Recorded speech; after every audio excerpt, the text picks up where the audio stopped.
कोई भी सपना साकार करने के लिए सबसे जरूरी है सही कोच का होना। चुनिए NISM क्लासेस को और करें अपने NISM NCFM का सपना साकार। Download the app now.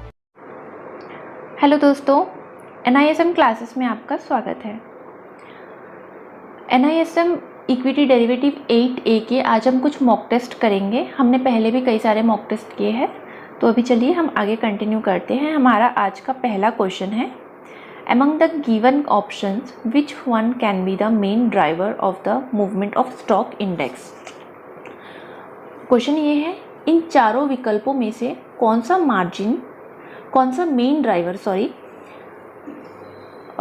Main driver यानी जो स्टॉक इंडेक्स के उतार चढ़ाव का कारण है।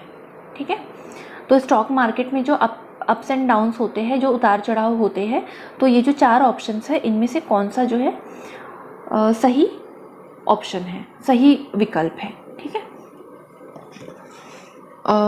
तो पहला है इन्फ्लेशन, दूसरा है प्राइस मूवमेंट इन शेयर्स, तीसरा है इंटरेस्ट रेट और चौथा है करेंसी रेट्स। तो इसका सही उत्तर है प्राइस मूवमेंट इन शेयर्स, यानी शेयर्स के दामों में उतार चढ़ाव की वजह से शेयर्स के जो दाम है वो उसके बढ़ने और घटने की वजह से जो है शेयर ये जो है मेन ड्राइवर हो जाता है, क्योंकि इंडेक्स बहुत सारे कंपनीज के स्टॉक से मिलकर बनता है और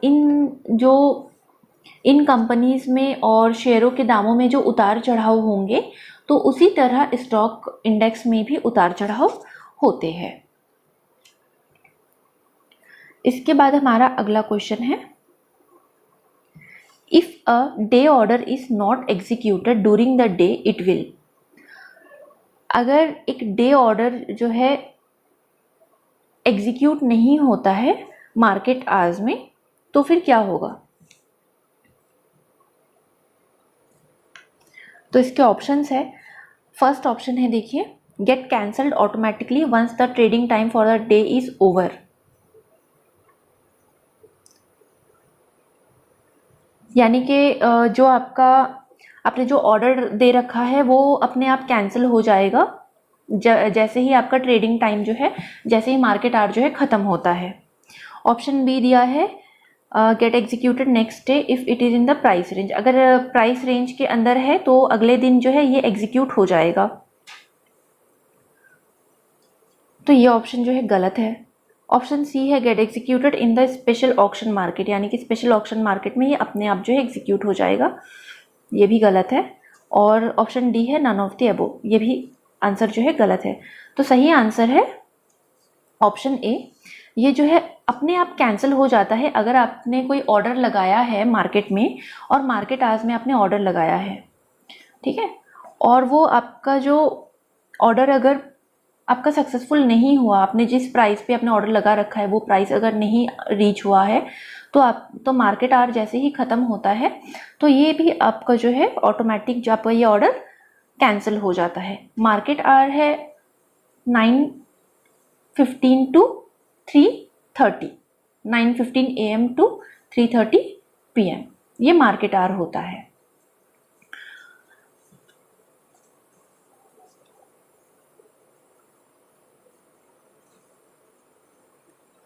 क्योंकि ये डे ऑर्डर है और डे ऑर्डर सिर्फ मार्केट आवर्स में ही होता है, 9:15 से लेकर शाम के 3:30 बजे तक ही ओपन रहता है।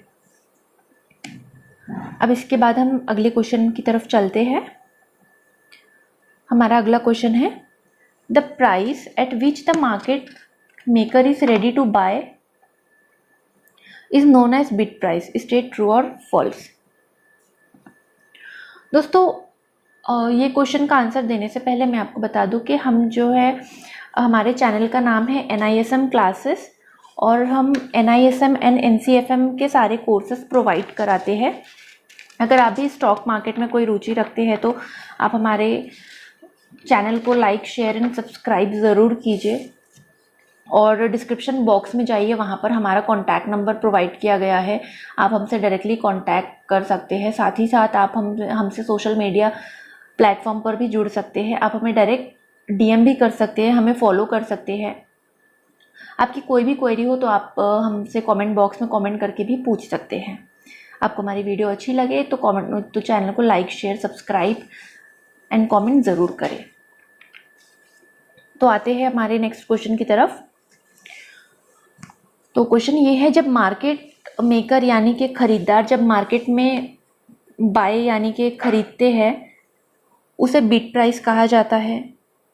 तो हाँ, इसका आंसर बिल्कुल करेक्ट है। जब भी खरीदार द्वारा जब खरीदार जो है बाज़ार में बाय करता है यानी कुछ खरीदता है तो उसे बिड प्राइस कहते हैं। देखिए, ये जो बिड प्राइस है, जब भी बायर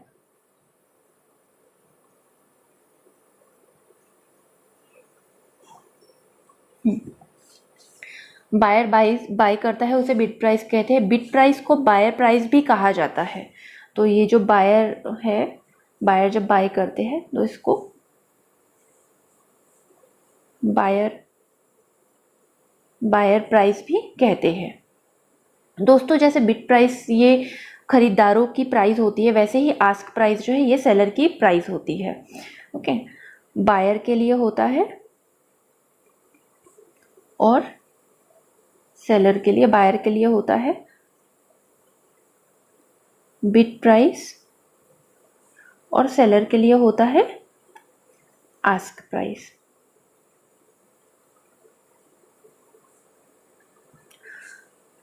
तो जैसे है question, the market maker is ready to buy यानी कि बाय इज नोन एज, यानी कि ये बायर है, ये खरीदार है, नोन एज बिड प्राइस। तो हाँ, आंसर बिल्कुल करेक्ट है, ट्रू।